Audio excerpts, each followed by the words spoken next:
حضرت زید بن حارثہ کھڑے ہو گئے، اللہ کے نبی آپ تو میرے والد ہیں، آپ نے مجھے حکم کیا ہے میری ماں عائشہ یہاں بیٹھ کے سنے، میں کس کے پاس جاؤں؟ ہمیں کسی کے پاس جانے کی ضرورت نہیں۔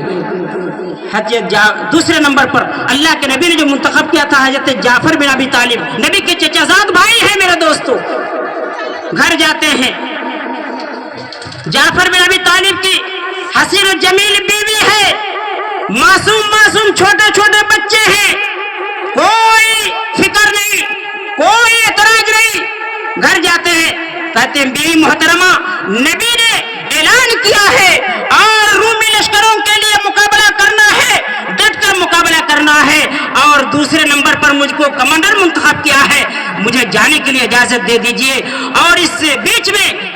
جب سے شادی ہوئی ہے تمہارے ساتھ لمبی زندگی بیتی ہے، گزری ہے، اس بیچ میں نے کبھی تمہارے ساتھ ظلم و تشدد کیا ہے، تمہارے ساتھ کوئی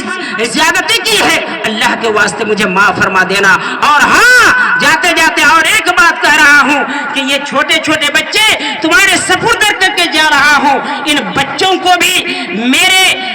شہید ہو جانے کے بعد میں جنگ سے لوٹوں یا نہ لوٹوں میں شہید ہو جاؤں، ان بچوں کو بھی میری طرح مجاہد بنا دینا۔ اللہ اکبر، کوئی فکر نہیں، نبی کی محبت ہے، اللہ کی محبت دلوں کے اندر جوش مار رہا ہے میرے دوستو،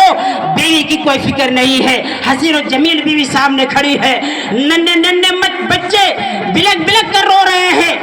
باپ حضرت جعفر بن ابی طالب تلوار لے کر نکل جاتے ہیں۔ لمبا واقعہ ہے، میں صرف آپ کے ذہنوں کو اللہ اس کے رسول کی محبت کے مقابلے میں صحابہ کرام کا کیا جذبہ تھا، کیا امنگ تھا، یہ بتانا میرا مقصد ہے میرے دوستو۔ تیسرے نمبر پر اللہ کے نبی نے حضرت عبداللہ بن رواحہ کو منتخب کیا تھا۔ ہمارے اور آپ جیسے نوجوان ہیں، نئی شادی ہوئی ہے بیوی سے،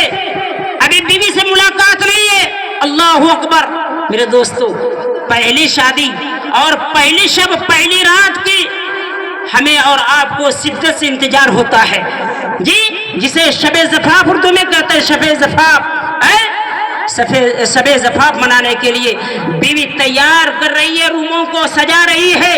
اسی درمیان عبداللہ بن رواحہ آتے ہیں، سلام کرتے ہیں، السلام علیکم ورحمت اللہ، جواب دیتا ہے وعلیکم السلام ورحمت اللہ۔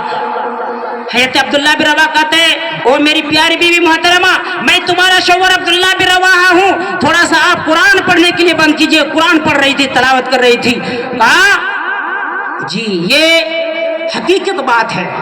ہماری اور تمہاری شادی ہوئی ہے، ملاقات تک نہیں ہے، لیکن نبی کا حکم ہے، نبی نے جنگ کے لیے جانے کے لیے حکم کیا ہے، اور وہ بھی تیسرے نمبر پر کمانڈر منتخب کیا ہے، وہ میری پیاری بیوی مجھے معاف فرما دینا، بخوشی جانے کے لیے پرمیشن دے دے، اجازت دے دیجئے، میں تم سے اجازت طلب کرنے کے لیے آیا ہوں۔ جانتے ہو جی، بس 2 منٹ میں بیوی محترمہ کہہ رہی ہے، میرے شوہر نامدار کوئی اعتراض نہیں ہے، مجھے بھی خوشی ہو رہی ہے، لیکن میری ایک آرزو ہے، ایک خواہش ہے کہ 1 منٹ کے لیے میرے روم پہ آ جائیے۔ عبداللہ بن رواحہ کہتے ہیں نہیں، ہرگز نہیں، یہ ہو نہیں سکتا، تمہارے روم میں جانے کے بعد تمہارا چہرہ دیکھوں گا،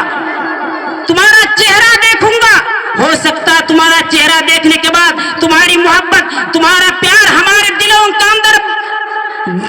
پیدا ہو جائے گی، اور جنگ میں جانے کے لیے ریکارڈ بن سکتی ہے، میں نہیں جاؤں گا۔ اللہ اکبر، بیوی محترمہ کہتے ہے، عبداللہ بن رواحہ آپ غلط سمجھ رہے ہیں، اللہ کی قسم اگر آپ ہمارے روم پہ آتے ہیں، اللہ کی قسم آپ سے محبت مطالبہ نہیں کروں گی، آپ سے پیار مطالبہ نہیں کروں گی، میں آپ کا 1 مرتبہ چہرہ دیکھنا چاہتی ہوں،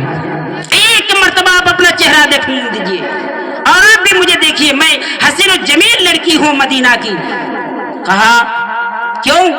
اس لیے کہ قیامت کا میدان ہوگا، حشر کا میدان ہوگا، وہ میں فخر سے کہوں گی کہ میرا شوہر نامدار، پہلا جو شوہر تھا میرا، پہلا خاوند تھا عبداللہ بن رواحہ، جی جنہوں نے مجھے ملاقات کیے بغیر جنگ میں جا کر کے شہید ہو گیا تھا۔ اس بنیاد پر، اسی بات پر میں آپ کا چہرہ دیکھنا چاہتی ہوں۔ عبداللہ بن روا کہتے ہیں بیوی محترمہ یہی اگر توکل ہے, یہی ارادہ ہے, اللہ پر اعتماد رکھو, توکل رکھو. جس اللہ نے ہماری تمہاری جوڑی بنائی ہے, اللہ سبحانہ و تعالیٰ نے ہماری تمہاری شادی کرائی ہے, اگرچہ ملاقات نہیں ہے, میں جنگ میں شہید بھی ہو جاؤں, لیکن اللہ سبحانہ و تعالیٰ میدان محشر میں کروڑوں اور اربوں لوگوں ہوں گے, اس دن ہماری تمہاری ملاقات کرا دے گا, لیکن پھر بھی میں تمہارے روم میں نہیں آؤں گا. میرے بھائیوں, آپ کے ذہنوں میں بات سمجھ میں آ گئی ہوگی کہ صحابہ کرام کے اندر کیا جذبہ تھا, اللہ اس کے رسول کی محبت کس طرح جوش مار رہی تھی.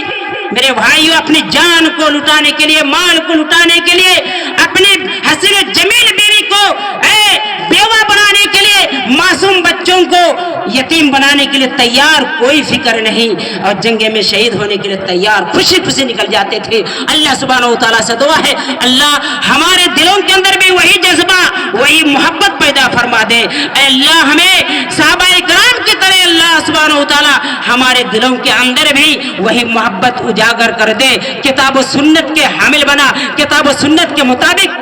عمل کرنے والا بنا, کتاب و سنت کے پیغام کو عام کرنے والا بنا. اللہ ہمیں اتحاد و اتفاق کے ساتھ رہنے کی توفیق عطا فرما, 5 وقت نماز پڑھنے کی توفیق عطا فرما. آمین. تقبل یا رب العالمین. السلام علیکم.